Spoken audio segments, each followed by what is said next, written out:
Okay, here is the Prime Minister of Haiti talking about organ theft going on in the country.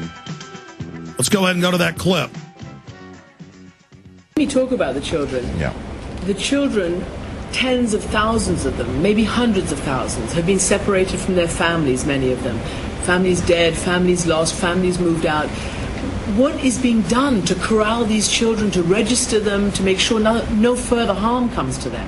It's one of the biggest problems that we have, and this morning during the coordination meeting with the international community, I addressed the question of the adoption, because I have a lot of petition for that. But they have to be very prudent, because there is a lot of cautious.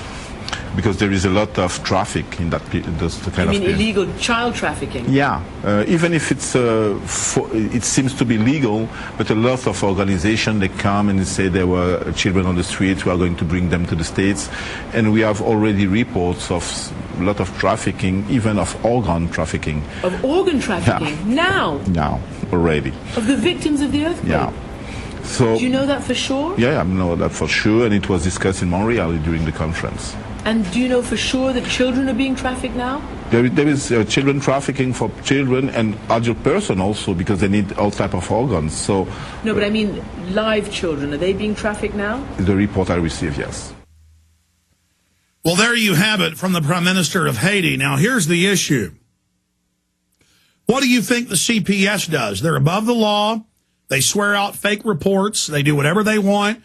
They've been caught 5 to 7 times more often in pedophilia, in abuse of children than any other group. The most dangerous place for your child to be is in government custody statistically. That's from the Justice Department themselves. And it's the same thing in Europe, same thing in Russia. Where do you think perverts go? Now, are there some good social workers? Absolutely. Are there some good truancy officers? Sure. But statistically, this is the group that has to be watched, just like government and aid groups in there, shipping those kids out of the country. And I would imagine if she pressed, they're probably grabbing the kids and taking their organs. But she didn't elaborate on that, and CNN should continue to cover this. But in my experience, CNN doesn't report on Chinese organ harvesting. They don't report on the Israelis' organ harvesting. They don't report on any of this illegal activity. And it's so macabre, it's hard for the average person to believe. But to psychopaths and to greedy people, human beings are like a clutch of apples or tomatoes or squash or bananas or a side of beef. The New World Order doesn't even think of us as human. The New World Order could care less about us, and we need to realize that the government is full of people at the top that are ruthless, power-grasping sociopaths and psychopaths, and under them there's a bunch of well-meaning, we're the government, we're the boss, we know what's best on the right and the left.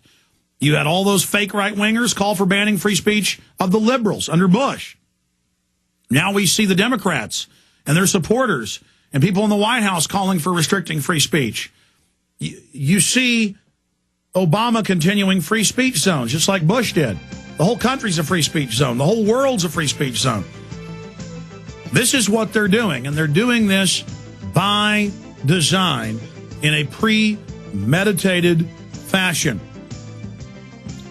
But the establishment cannot defeat us if we just continue to resist them, continue to resist them, continue to resist them. Kurt Haskell coming up. Debra Medina coming up in 30 minutes. Her campaign for governor being watched around the nation, just as Massachusetts was watched with Mr. Brown unseating that, what they thought was invincible Kennedy seat. She's coming up in 30 minutes. But for the next 20 minutes, then that short segment in between, I'm going to cover news. We have Kurt Haskell, attorney at law with his wife, They're flying back from Amsterdam Christmas Day. They see a sharp-dressed man bring the underwear bomber through security, doesn't have a passport. He gets him on board the plane. Other witnesses say someone's videotaping him from seats behind the whole time, trained on him. Then during the bombing, FBI says that tape doesn't exist. Sharp-dressed man doesn't exist.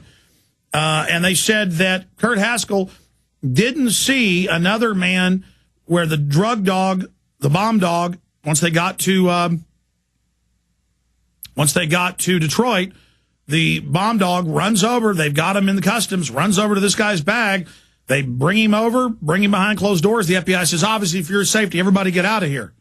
They get him out, and the FBI comes to Haskell's office. You didn't see that. That didn't happen. No, that's not going on. We're not going to talk about it. They told the media it wasn't going on. They changed their story 5, 6, 7 times. I lost track after 6. Kurt's been following it closely. He survived all this. And then all these witnesses came out on TV and said, no, Kurt Haskell's right. We saw all that happen. He's not lying. He's not lying about any of it. Well, now, Sunday, it came out, 5 days ago, 6 days ago, or I guess, 5 days ago. Authorities were watching different Nigerian on Christmas Day flights, CNN. But what a way to take a huge issue and just kind of put it out there like it's milquetoast. Okay, there was somebody else. Yeah, they did arrest him, but we're not going to talk about it. Kurt, there's a definite cover-up, and you've been vindicated in triplicate. Thanks, Alex, and thanks for having me back. You bet, brother. Not only that, but I don't know if you caught the ABC News article that came out over the weekend. There were a couple sentences snuck in the bottom of this article about female suicide bombers. I don't know if you caught this. No, tell us. I'll read it to you word for word. Federal agents also tell ABC News they're attempting to identify a man who passengers said helped Abdul Muttalab change planes for Detroit when he landed in Amsterdam from Lagos, Nigeria. Authorities had initially discounted the passenger accounts, but the agents say there is a growing belief the man may have played a role to make sure Abdul Muttalab did not get cold feet. Oh, my God, you've been vindicated by them on that. But obviously they think the trail's cold now. They have all the surveillance footage. They knew you were telling the truth. They were involved in a cover-up. But Kurt, this is huge. Well, that was my take on it, but unfortunately for ABC News, they buried it in the bottom of a seemingly unrelated article about female suicide bombers heading here from Yemen. To me, what's the headline? What's the headline on that? What's the headline? The headline is alert, female suicide bombers may be heading here from Yemen. It's from Saturday, abcnews.com. I've got it. Here it is. Article. Excuse me. I've got it. Unbelievable, Kurt. Yeah. That was my thought, too. My thought was, okay, why is this not front page news everywhere, number one? Number two, why are you burying it at the bottom of this article? Number three, why did you initially discount my story to begin with? It's not like I'm not credible here. And, of course, they had COINTELPRO posing as the Patriot movement attacking you. All the usual suspects. I mean, it never ends, Kurt.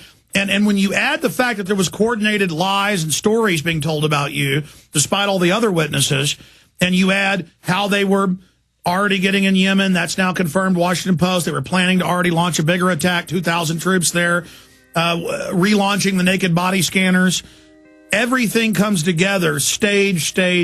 But I know, well, we'll get your take on that and recap the bombshells you just dropped. I mean, I literally was coughing in amazement because I knew this confirmed everything you were saying, and then even more is confirmed about this guy helping him get on the plane in Amsterdam.